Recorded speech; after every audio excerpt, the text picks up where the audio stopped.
Guys, আমার মা এখানে কিন্তু সুন্দর মতো পিঠে তুলছে, দেখতে পাচ্ছ তোমরা সবাই। এখানে মা পিঠে তুলছে, দেখতে পাচ্ছ। এই যে বোন এখানে পিঠে হাতে দাঁড়িয়ে আছে। কোথায় যাবি? চল তাহলে যাই। ভালো গরম গরম খেলে ভালো লাগবে। এবার আমরা বাড়ির দিকে যাই। ওই যে দাদু এসেছে পেছন পেছন আমাদের আগিয়ে দিতে। Bye bye. আর নেকু। Hello guys, welcome back to my channel Jonaki blog. তো কেমন আছো তোমরা সবাই? আশা করছি সবাই অনেক ভালো আছো, আমিও অনেক ভালো আছি। তো আজকে আমি নিয়ে এসেছি তোমাদের সাথে আরেকটা নতুন ভিডিও ভালো লাগলে অবশ্যই আমার চ্যানেলটা সাবস্ক্রাইব করে আমার পাশে থাকবে। আর যারা যারা এখনও পর্যন্ত আমার চ্যানেলটা সাবস্ক্রাইব করোনি অবশ্যই কিন্তু সাবস্ক্রাইব করবে। অনেকে আছো সাবস্ক্রাইব না করে চলে যাও ভিডিও দেখে, এটা কিন্তু করবে না।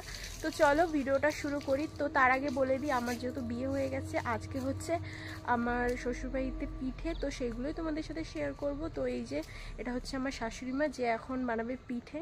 তো চলো দেখতে থাকো আর আমার সঙ্গেই থাকো। তো ঠান্ডার মধ্যে বাইরে দাঁড়িয়ে আছি, কারণ আজকে আমাদের বাড়িতেই হবে পিঠে, তাও আবার আজকে শাশুড়ি মার স্পেশাল পিঠে। তো চলো দেখতে থাকো। সরা পিঠে বানানোর জন্য চালের গুঁড়োর মধ্যে লবণ আর জল দিয়ে ভালো মতো ফেটিয়ে নিতে হবে, তাহলে কিন্তু রেডি হয়ে যাবে গোলা। আর তো এখানে আমার মা ছাই তুলছে উনুন থেকে, কারণ এখানে দুপুরবেলা ভাত রান্না হয়েছিল। এখানটায় পিঠেটা বানানো হবে, তার জন্য ছাইটা তুলে পরিষ্কার করে নিচ্ছে, নতুন করে আবার রান্না হবে। এখানে রয়েছে কাঠ, পাটকাঠি, এগুলো দিয়েই রান্না হবে। আর এখানে দেখো একটা কুমড়ো গাছ লাগানো হয়েছে, গাছটা বড় হচ্ছে না, হলে ওই চাল দিয়ে উঠিয়ে দিতে পারবো, তাহলে সুন্দর কুমড়ো হবে। নিয়ে এসেছি আমাদের সাজের পিঠে করার সরা। তো এই যে দেখতেই পাচ্ছ সরাটা কিন্তু চলে এসেছে, আর উনুনের মধ্যে সেট করা হচ্ছে এবার। তো এটার উপরে বসানো হবে, এটা দিয়ে ঢাকা হবে। তো তারপরে পিঠেটা সুন্দর মতো হয়ে যাবে। সবকিছু রেডি হয়ে গেছে, এবার উনুনটা জ্বালানোর পালা। তো উনুনে কিন্তু পিঠে বানালে বেশ ভালো হয়, সুন্দর মতো জাল হয়, কারণ গ্যাসের ফ্লেমটা কিন্তু একদম মিডিয়াম থাকে। আর উনুনে কিন্তু অনেকক্ষণ জাল করা যায়, যেখানে উনুনে বানালে খেতেও বেশি টেস্ট হয়। তার জন্য উনুনেই কিন্তু আজকে পিঠেটা বানানো হচ্ছে। তো এখানে মা জালটা ধরিয়ে দিয়েছে, আর মাটির একদম খোলায় বসানো হয়ে গেছে। এবার কিন্তু খোলার মধ্যে তেল দিয়ে দেওয়া হচ্ছে, কারণ এখানে তেলটা প্রথমে একবার দিলেই হয়ে যায়, তারপরে আর দিতে হয় না। প্রথমে একটুখানি তেল দিয়ে নিয়ে এটাকে কলার ডাটা বা অন্য কিছু দিয়ে মুছলে হয়, কিন্তু মা এখানে পরিষ্কার কাপড় দিয়ে মুছে নিচ্ছিল, কারণ কোনো কলার ডাটা কিছু নেওয়া হয়নি। আর এবার ব্যাটারটাকে ভালো মতো ফেটিয়ে নিচ্ছে, কারণ এটা দিয়ে এখন তৈরি হবে সরা পিঠে। তো চলো দেখতে থাকো।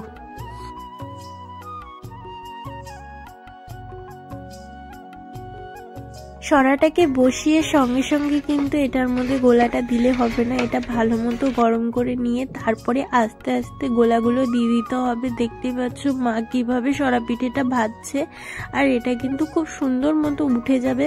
তো চলো দেখতে থাকো আর আমার সঙ্গে থাকো। আর কে কে কি পিঠে খেতে ভালোবাসো কমেন্ট করে জানাবে। এটা কিন্তু ঢেকে দেওয়া হয়েছে, আর তারপরে আমরা কিন্তু এখানে বসে বসে গল্প করছিলাম।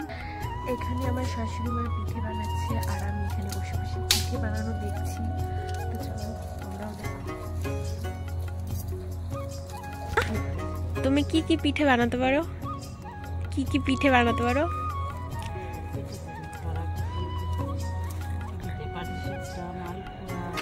আর বড়া পিঠে, ওই যে তালের বড়া।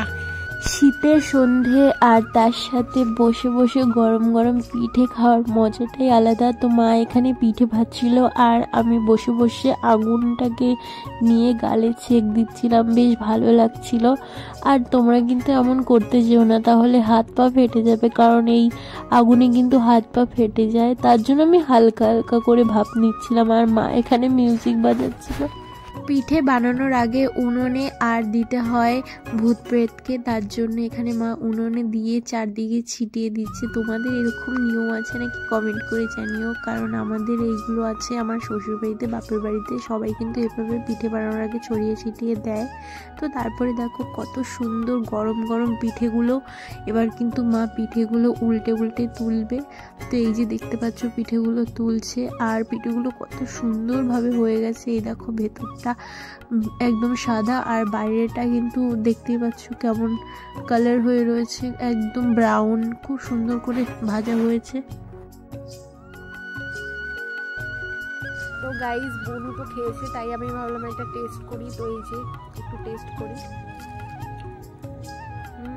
ভালোই লাগছে খেতে। পাশের বাড়ির দাদুকে যাচ্ছি পিঠে দিয়ে আসতে, তার জন্য একটুখানি গুড় নিয়ে নিচ্ছি, ছোলা গুড় দিয়ে পিঠে।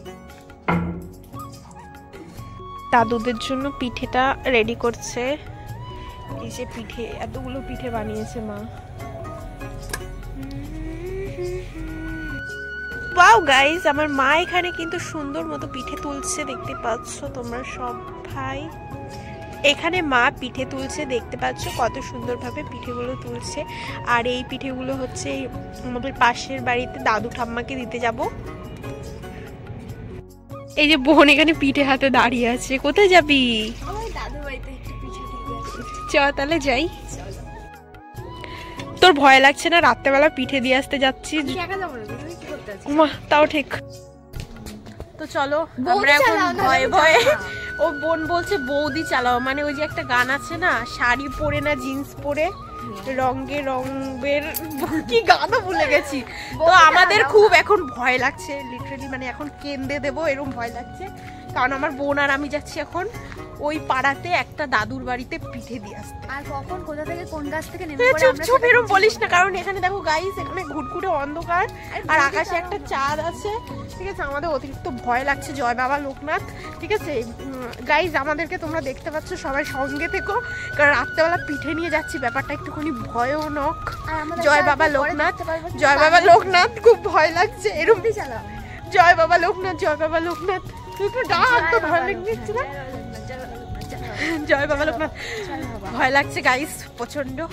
দাদুর বাড়িতে প্রায় চলে এসেছি এই বোনা আমি মিলে, ঠিক আছে? আর বৌদি আমার প্যান্ট টেনে ধরেছে, কি করবো, ভয় লাগছে অতিরিক্ত।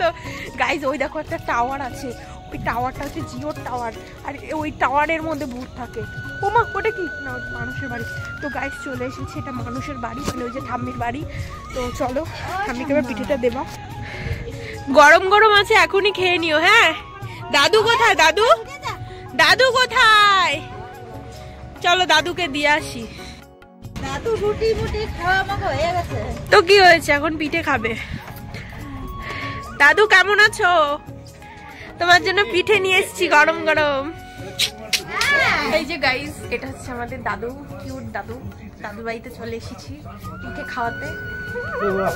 খাও না দাদু, গরম গরম আছে। তারপর আমরা দুজন দেখবো, তুমি খাবা, তারপর যাবো। নাও খাও।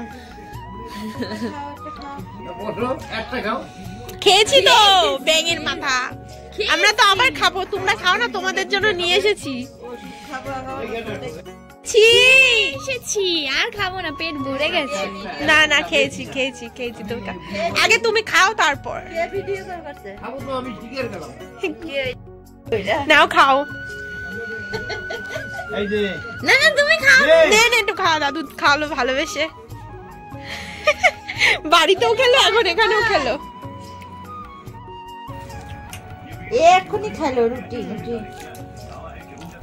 আমরা আসলাম দাদুকে খাওয়াতে, দাদু আমাদেরই খাওয়াচ্ছে।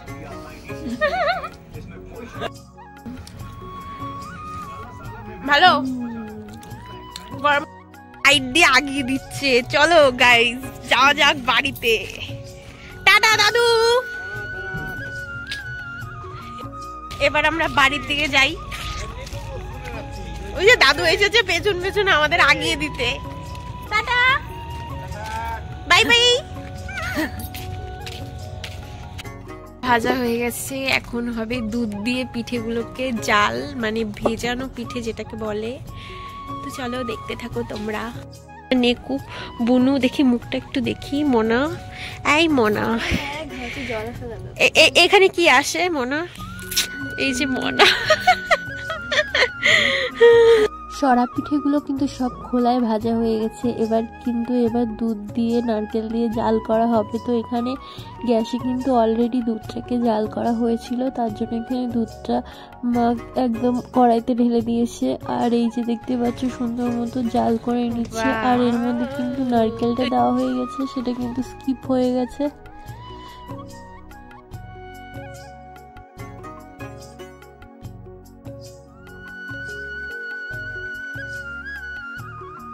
এবার এর মধ্যে সামান্য একটু লবণ দিয়ে দিচ্ছে, আর দিয়ে দিচ্ছে এর মধ্যে পাটালি গুড়। আর গুড়টা কিন্তু মা এখানে ভেঙে ভেঙে নিচ্ছিল খুন্তি দিয়ে, কারণ গুড়টা অনেক শক্ত ছিল। এখানে কিন্তু তোমরা মিষ্টি তোমাদের পছন্দ মতো দেবে, কে কতটা মিষ্টি খেতে ভালোবাসে সেই বুঝে। এখানে আমরা গুড় দিয়ে বানিয়েছি, তোমরা চাইলে চিনিও দিতে পারো, কিন্তু পিঠেতে কিন্তু গুড় দিলে টেস্টটাই একদম আলাদা রকম হয়।